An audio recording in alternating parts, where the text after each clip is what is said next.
has to get in the zone, you know. Well, howdy, howdy, howdy, and welcome to the Real Faith Live Show. While the world is getting darker, Real Faith is getting a little hotter and a little brighter.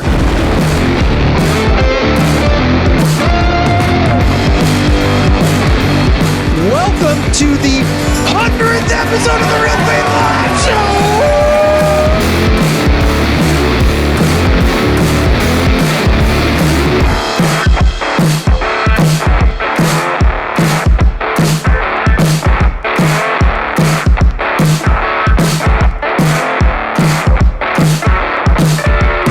Well, howdy, Merry Christmas and a Happy New Year, guys. 2023 was an absolute crazy year. There was a lot to rant about: terrorism, wars, government corruption, inflation, woke culture, our president falling over and forgetting where he is, etc., etc., etc.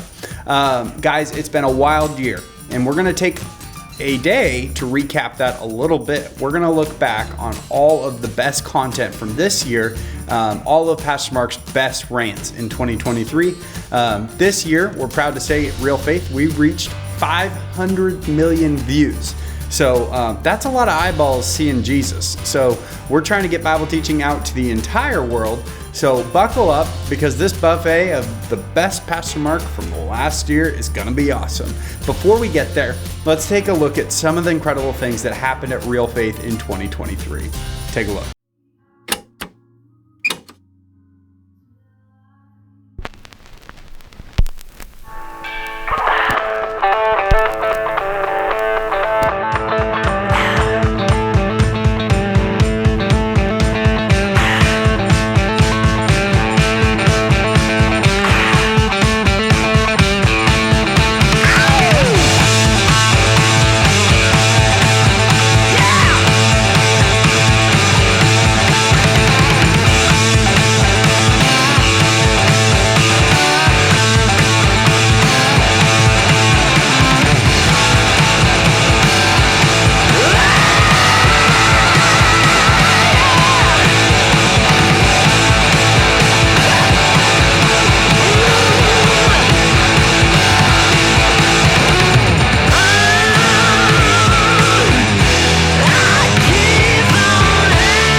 As you can see, 2023 was a supernatural year, and we couldn't have done it without our ministry partners and the Holy Spirit. Real Faith is 100% funded by people like you. And now from midnight till December 31st, your gift to the ministry can be double, making it twice the impact. So don't let our matching gift from a generous donor go to waste. Jump on realfaith.com/year-end to donate. Your gift will be tax deductible, so you can save some money from the government and give it to a ministry. That's pretty awesome. Visit realfaith.com/year-end to donate. You can do a one-time donation or set up recurring giving for the new year. We would be so grateful if you considered partnering with us and helping us tell more people it's all about Jesus. One last thing, guys, we still have the truck raffle going for 2 more days. We have the beautiful Real Faith truck. Yeah, it's very beautiful. We're giving it away. It's a classic 1969 F-250. Every dollar you give is one entry into the contest. And this raffle ends very, very soon. So get your tickets. Text TRUCK to 99383 to be entered to win.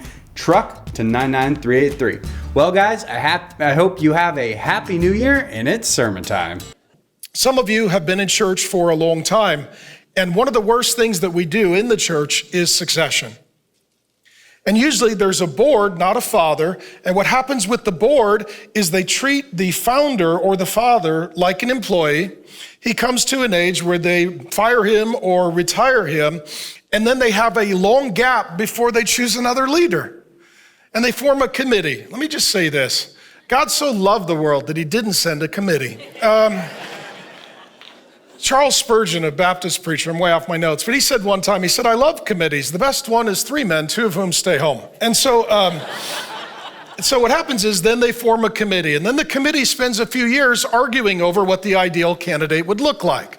And by the end, Jesus wouldn't even qualify because he offends people and wears sandals. And then what they do, then they start interviewing people. And during this entire process, the family has no father.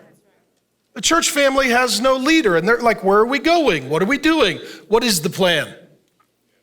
And then they hire somebody and it's like, well, they're a total stranger. We don't even know them. I took a break from ministry and I got a call from a church. They said, hey, we'd like you to candidate to be our next senior pastor. I was like, I'm not really looking for a job. It was before we planted Trinity. And I had a bit of a spicy conversation. That's why I didn't get the job, but I'll just share it with you. They said, we're looking to hire a new senior pastor. I said, well, what happened to the old senior pastor? They said, well, we've removed him from staff. I said, did he disqualify himself? They're like, no, he's a good guy. He loves the Lord. He planted the church. He served for decades. We just decided that his time was done and now a committee is doing a search. I said, is he part of the committee? They said, no. I said, that's very dishonoring if he's a good man. I said, why doesn't he get to at least have a voice, let alone a vote, in who the next father of this church family is? And I asked, is there anybody on the committee that's ever been a pastor? They said, no. And I said, literally, I said, I've flown in planes, but I don't feel like that qualifies me to pick pilots. Right? Like, I've been on a plane. I don't know anything about being a pilot.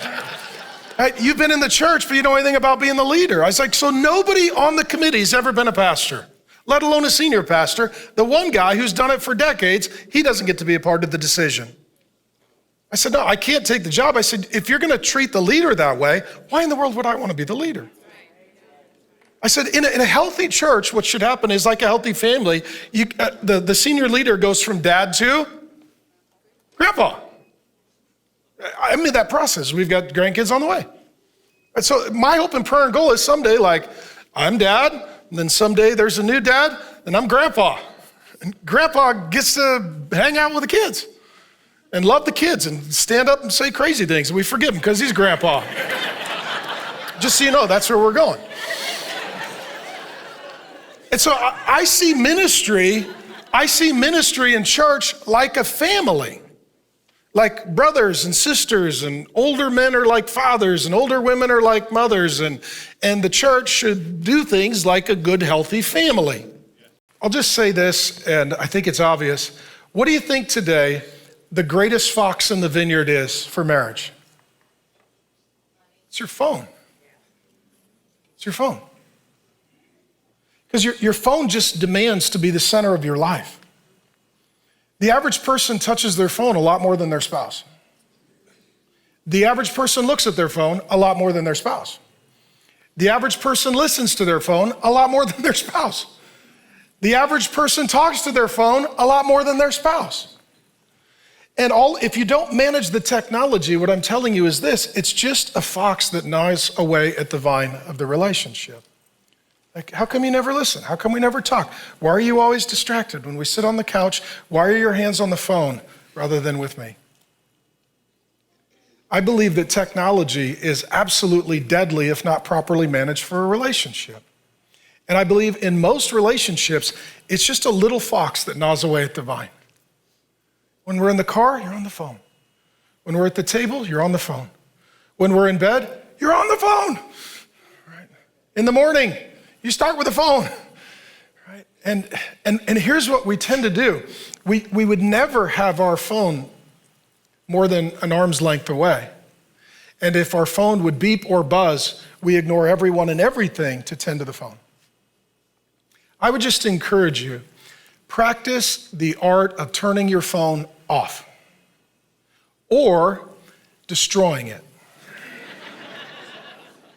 I'm just telling you, if you don't have your phone, all of a sudden you'll stop looking down at your phone, you start looking up at your spouse. All of a sudden your hands are free, you're like, hey, nice to see you. All of a sudden you're not being interrupted, you can listen. All of a sudden you're not distracted, you could talk. I think if you just literally put your phone away, you would probably do a great service to your relationship. Just thought of this. You tell me if it's the Holy Spirit. The situation in Matthew 4. Satan shows up and he says, if you are God's son. And what Jesus says is, I don't need to prove anything to you. I am his son. You are, if you belong to Jesus Christ, you are a son of God. You are a son of God. So Paul says in Romans, that's what Paul says in Galatians. You are a son of God. You're not an addict, you're a son of God. You're not an alcoholic, you're a son of God. Your identity is not determined by what you do, but by what Jesus has done for you. And you are a son. Now you have a struggle as a son, but that's not your identity. And I appreciate all of the recovery and addiction efforts to help people get clean. But it breaks my heart when somebody belongs to God and they're like, hey, my name's so-and-so, and I'm an alcoholic. No, you're not. You're a son of God who has a battle with alcohol. You are a son of God that has a battle with pornography. You are a son of God who has a battle with food. You are a son of God who has a battle with gambling. I've got 3 sons. Now, thank God, they're good men, and I'm proud of them, and they're not addicts. But let's say one was an addict. If you came up and say, hey, who's that? This is alcoholic. No, that's my son. God doesn't look at you and say, that's my alcoholic. That's my lust son. That's my addicted son. That's my obese son. When he looks, he says, that's my son. Okay? And because you're a son of God, now you can exercise your dominion that the Father has given you over every aspect of your life. And now when you decide, you know what, I'm gonna turn my phone off rather than leave my phone on, that's an act of worship. When you say, you know what, that is not good food and I am not in good shape, I'm going to make some changes. The dietary changes are worship decisions. When you say, you know what, I drink too much and I'm gonna just take 30 days, just not drink, reset my body, see how I feel, see if I have self-control. Every night you choose not to drink, that is a worship decision, and it's an act of war, and it's a spiritual victory. And what ruins most men is not that things that they hate destroy them, it's that things that they love seduce them. The biggest enemy you have is you. The biggest threat to your well-being is you. I don't think someone's gonna destroy you. I think the odds are, if anyone's gonna destroy you, it's gonna be you. First of all, when you get married, you are not joining a family, you're starting a family. I've said this a million times, and every time I do, the young couples are like, that was great, and the parents are like, we hate you. So let me just say it again. Okay, so I got to officiate the wedding of both of our oldest kids, and let's say at my daughter's wedding, I said, hey, you're not joining our family, she's not joining your family, you are starting your own family, which means vacations, holidays, you get to decide what your family's gonna do. We're gonna decide what our family's gonna do. So the way I wanna have it operate is, you're always welcome, but you're not expected, and I won't take up offense. You wanna join us for Thanksgiving? We'd love to see you. You don't? That's up to you. Christmas, you wanna come over? I'll have a lot of nice stuff. I'll make it worth your while,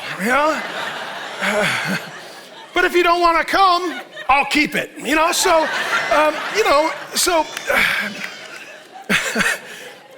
Let me say this, sometimes the problem with the holidays is not just practical, it's people, okay?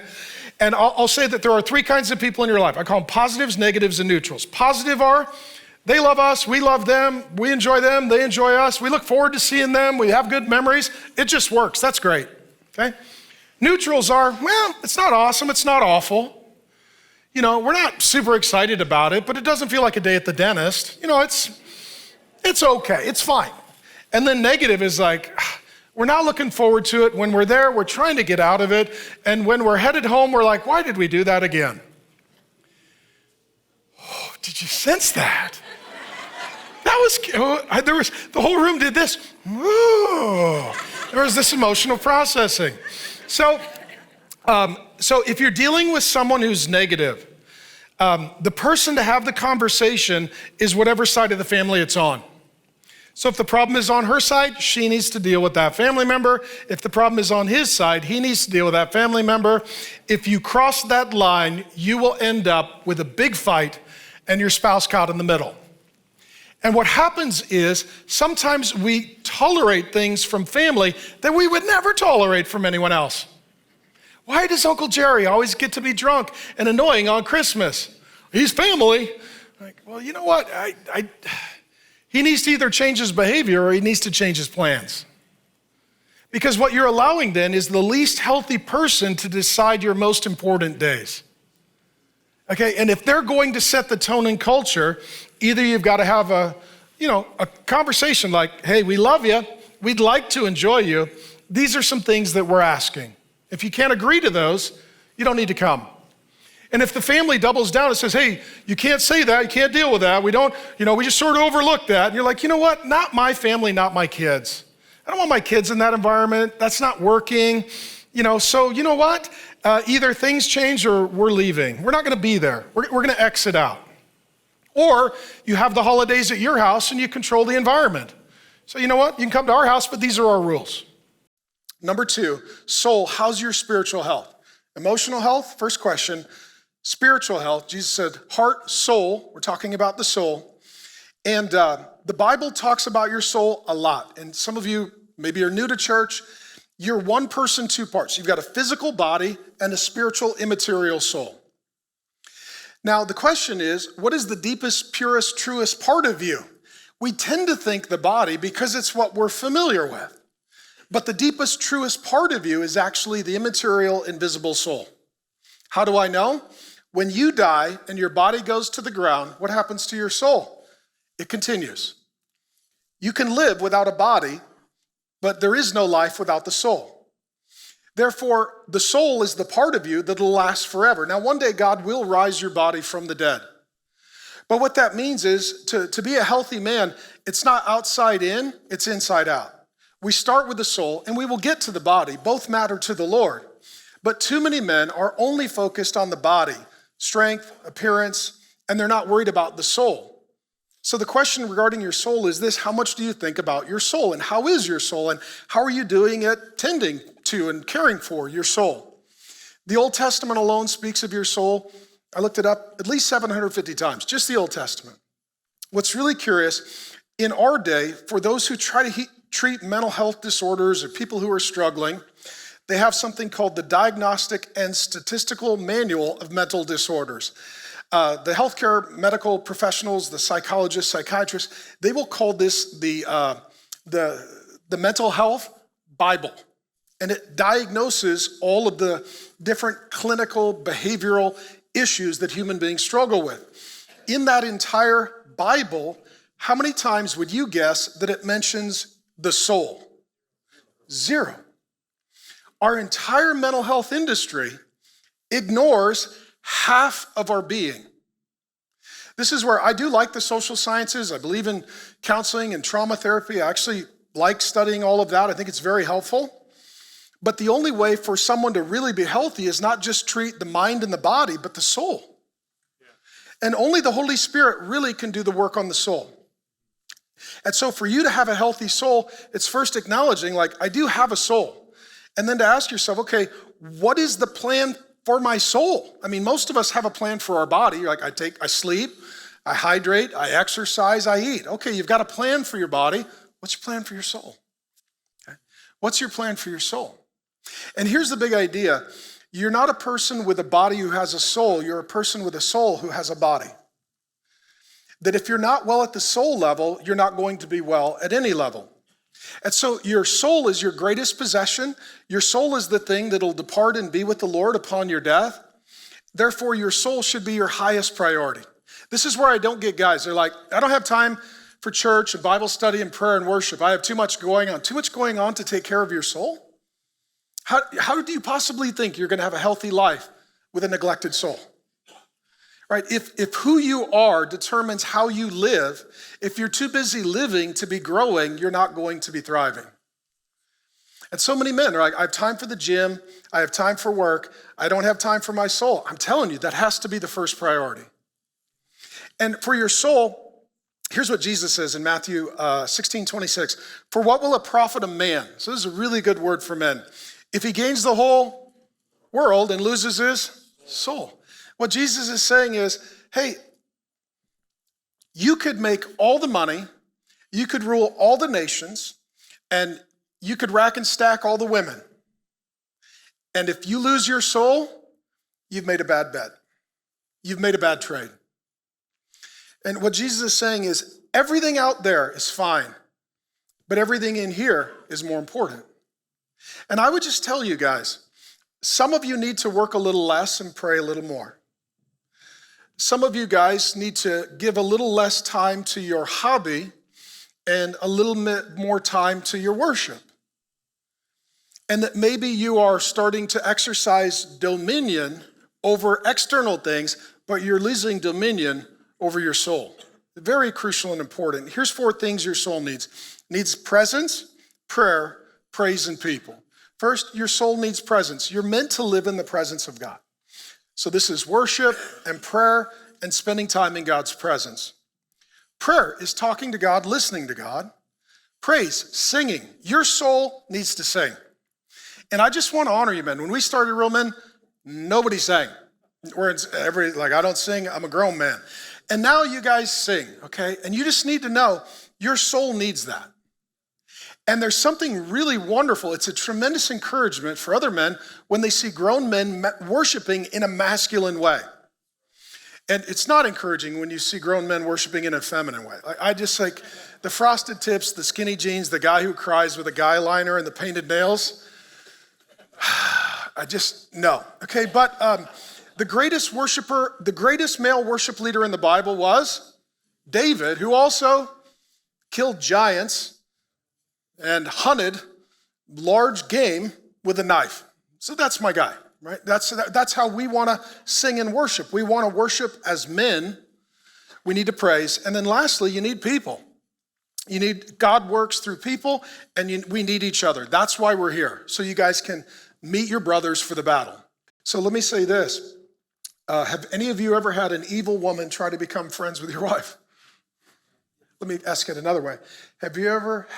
How many of you have not had an evil woman try to become friends with your wife? You're just like, honey, you can't, I love you? No. I mean, she rode a broom to our house. You should have seen this coming. That's her transportation. She's a witch, How many of you've had somebody evil try to get near your child or children? Maybe they were grooming them and they were abusive, or maybe it was a dating relationship where a very needy, broken young girl found your strong son to be the hero and the rescuer, so she was going to emotionally manipulate him and then sexually control him. Or it's your daughter and a really dangerous, evil guy comes and he thinks, well, she's a naive Christian girl. She's going to be fairly trusting and she's probably looking forward to marriage, and I can be covert and I can be very malicious and intentional, but I'm going to do the same thing to her that Judas did to Jesus, and I'm going to destroy her. As men, you and I need to be aware of our relationships, our wife's relationships, our kids' relationships, and the families that we spend time with.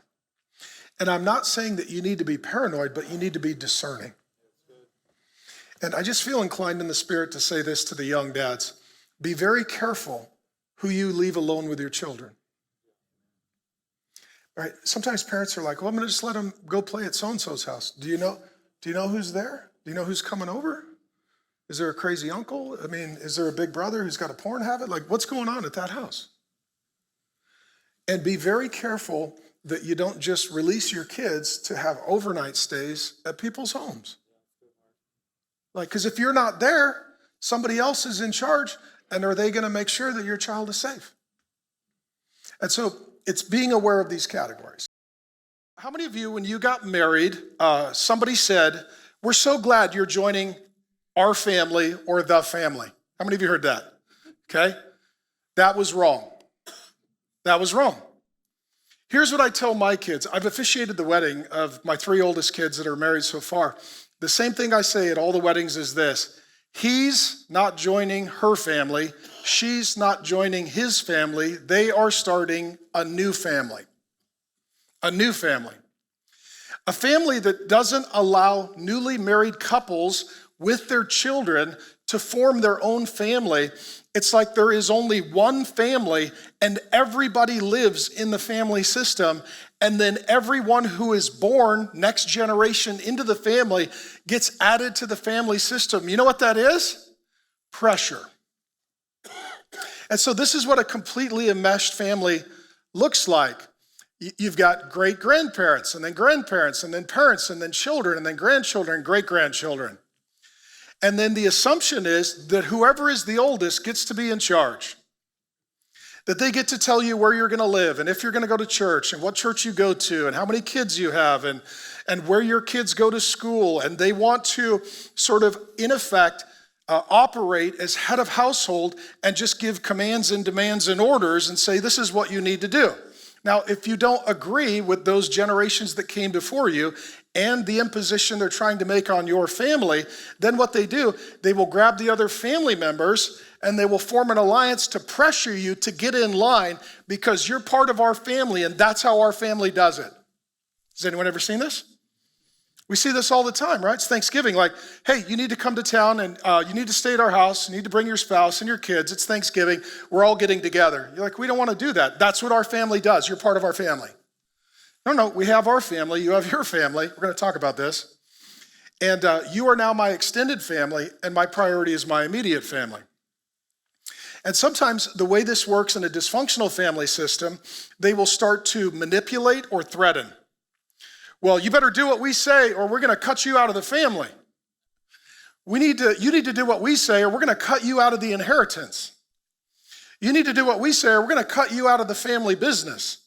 And what it is, it's multi-generational control. And if you marry into that family system, let's say this is your wife's extended family, you hate your life. You hate your life. You're like, I got a bunch of people that I did not marry that are all telling me what to do. And they're saying that I have to abide by this sort of mafia concept of family. And at that point, what happens is if you're married into that, your spouse is literally in a hostage negotiation between you and their extended family. And let's say this is your wife, she's carrying that anxiety and stress. Some family systems are completely enmeshed. What happens when you get married, your priorities change. So let me flip it from the other side. So I'm a dad. I love my kids with all my heart. I'm blessed to have 5 wonderful, godly kids. It's one of the great blessings of my life. But let's say for my daughter. So my oldest daughter, she's married and she's got a baby boy. So before she was married and had a baby boy, who was the main man, the number one guy, first in line in my daughter's life? It was me. Then she got married. Guess what? I got demoted to second position.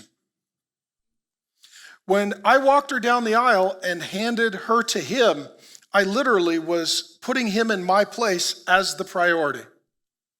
Now she's got a baby boy. Guess what happened? I got another demotion. I'm now in third place. And as a father, true or false, this is a little tough. Because you're like, man, I love daddy dates. I love taking her to school. I love, Christmas events with her and going out. And I love tucking her in at night. And I love seeing her after school. And now she doesn't come to my house after school and I don't get to tuck her in. I mean, that'd be really weird for her husband and me. So as a dad, I've got to realize that the position I was in was to prepare her to become a wife and then a mother. And then I need to accept my new position. And my joy can't be found in how close I am to her, but how healthy her family is. Is her marriage good? Is their child good? Do they love each other? Are they doing good? My joy is not being the main man in her life, but being the man who was there to love and protect her until she got her husband and her child. For the first time in 50 years, the nation of Israel is at war. Last time that the nation of Israel was at war was the Yom Kippur War in 1973.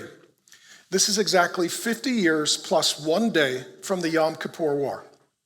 And what's interesting is the Yom Kippur War was started during a Jewish holiday, and this terrorist attack was during a Jewish holiday. This is not coincidence. There are two reasons I believe that this is happening. Number one, they know that people, civilians, will be more vulnerable during a holiday season. And number two, they are trying to create torment and terror through a negative anniversary. If attacks happen on your holidays, they become negative anniversaries, and you no longer stop to honor and to thank your God. Instead, you are triggered and traumatized by the memory of what happened on that holiday, because it then becomes an unholy day. So, where we find ourselves now is the Palestinians in the Gaza Strip. And again, the Palestinians are the descendants of Ishmael. And the Jews are the descendants of Isaac. And what we now see on the news is very profoundly and deeply troubling for all of us who have the heart of God. And what we are seeing is airstrikes into the Gaza Strip. We're seeing airstrikes on civilian buildings and targets. We also know that about 2 million people live in the Gaza Strip. It is, by land mass, perhaps the third most populated, densely populated area on the earth. These are human beings now that God knows and loves. God loves both sides of the conflict, and they both need Jesus. Only 2% of Jews and only 2% of Palestinians are Christians. Until Jesus is Lord of them both, they cannot be reconciled, and there will be no peace. So the answer to all of this is ultimately that everyone bends their knee to Jesus and he rules over them rather than trying to rule over one another.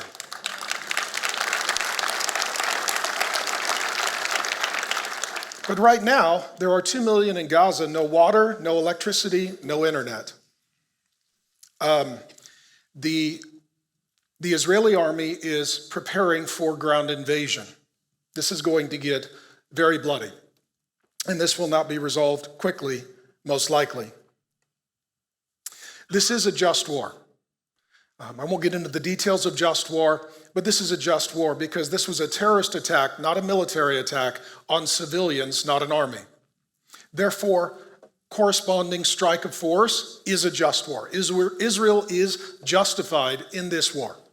They are justified.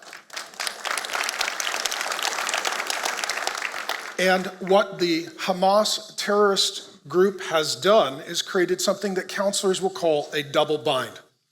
A double bind is you can lose or you can lose.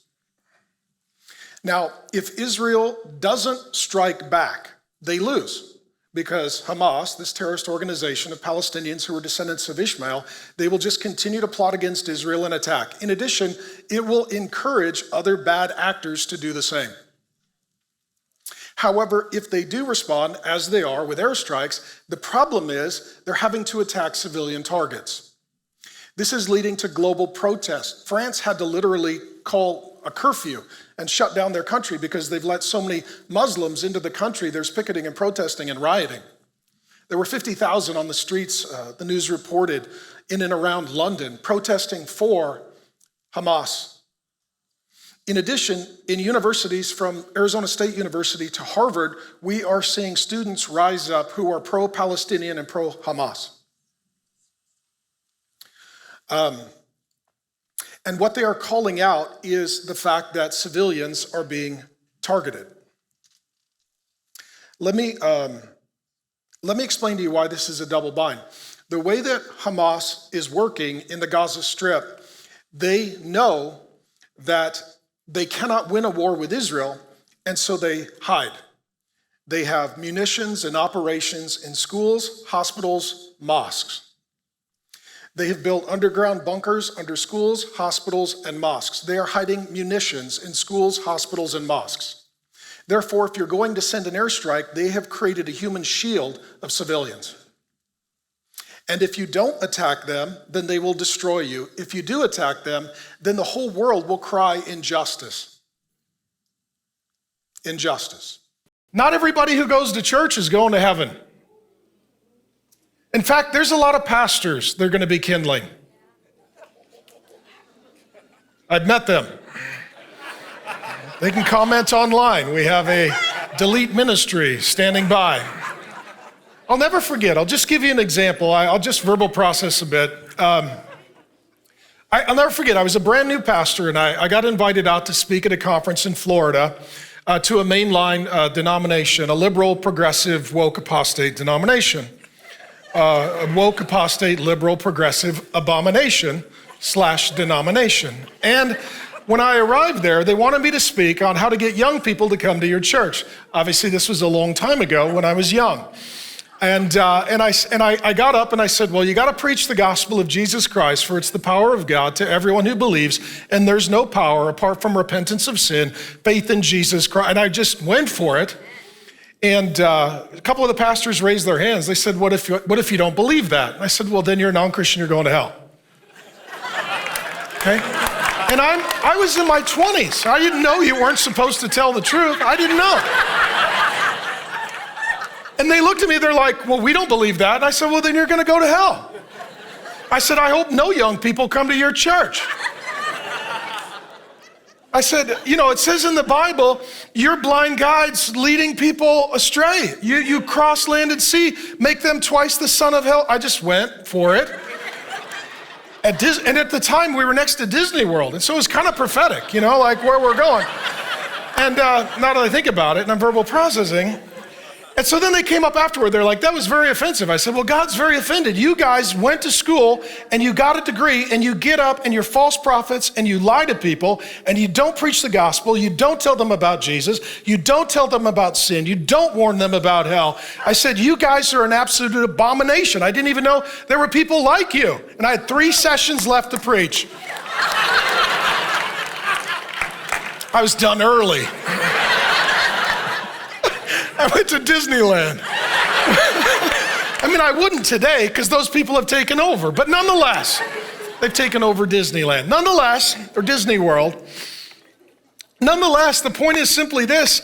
There is always a remnant. But there are times that even the pastors are non-Christians. Even the churches are non-Christians. Even the denominations are non-Christians. And you can feel like, my goodness, is there anybody left? Yeah, there's always a remnant. And Jesus calls the remnant, quote, the little flock. It's the flock within the flock. And so ultimately, here Elijah's got the Elijah complex. It's all me. And God's like, actually, I got 7,000 other people. Like we actually could have a pretty good sized get together. We're going to talk about 3 things. A good father protects, provides, and pastors. That's what we're going to talk about. A father that protects is like a father that builds a home so that the family is safe.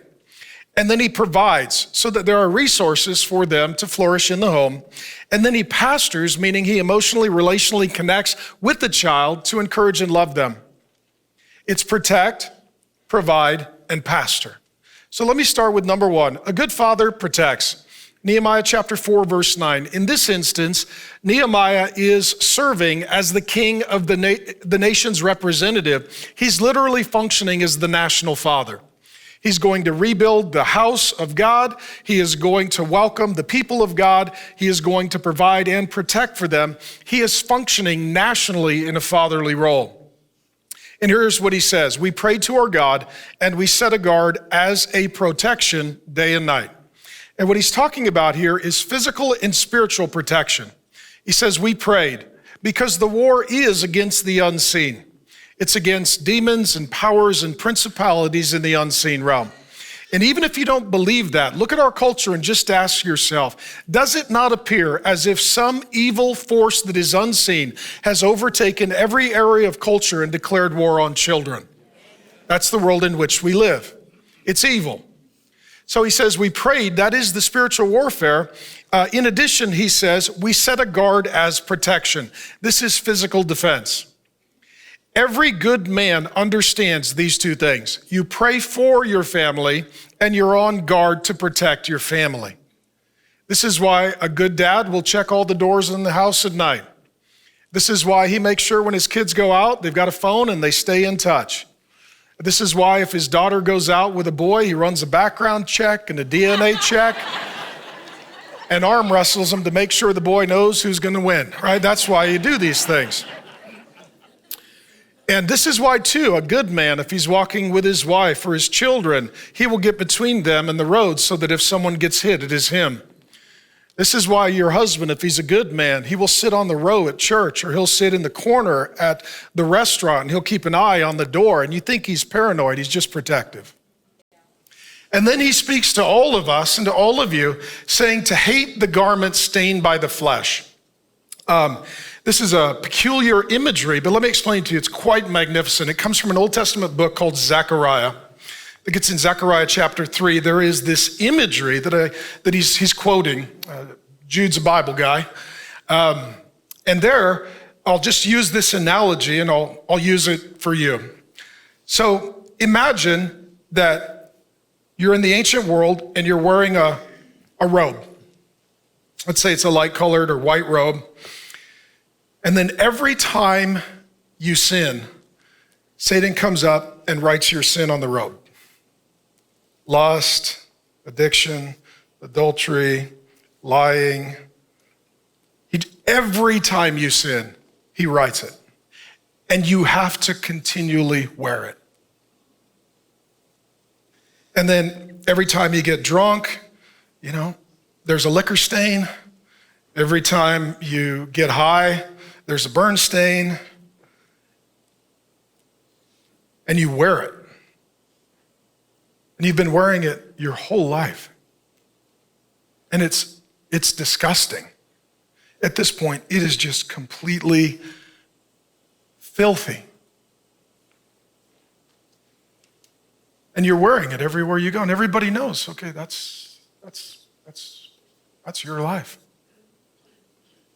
And in the picture, there is Jesus, and he is wearing pure white, clean, sinless perfection. And what it says in the story of Zechariah is that Satan is standing there screaming at you. And he is accusing and condemning and shaming you. He is naming everything you've ever done and everything you've failed to do. And you are just devastated because you know it's true. And then Jesus speaks. And Jesus walks over to you and he says, I want you to take your robe off. And he takes it off of you. And then he takes his robe off. And he puts his robe on you. And then he puts your robe on him. And he tells Satan, I'm going to die for their sin. And they will no longer belong to you. And you can no longer accuse them because there is no condemnation for those who are in Christ Jesus. And this is what Jesus did for us on the cross. He took our place and put us in his place. He took our unrighteousness, gave us his righteousness. He took our death and he gave us his life. He took our rebellion against God and he gave us the righteousness of God.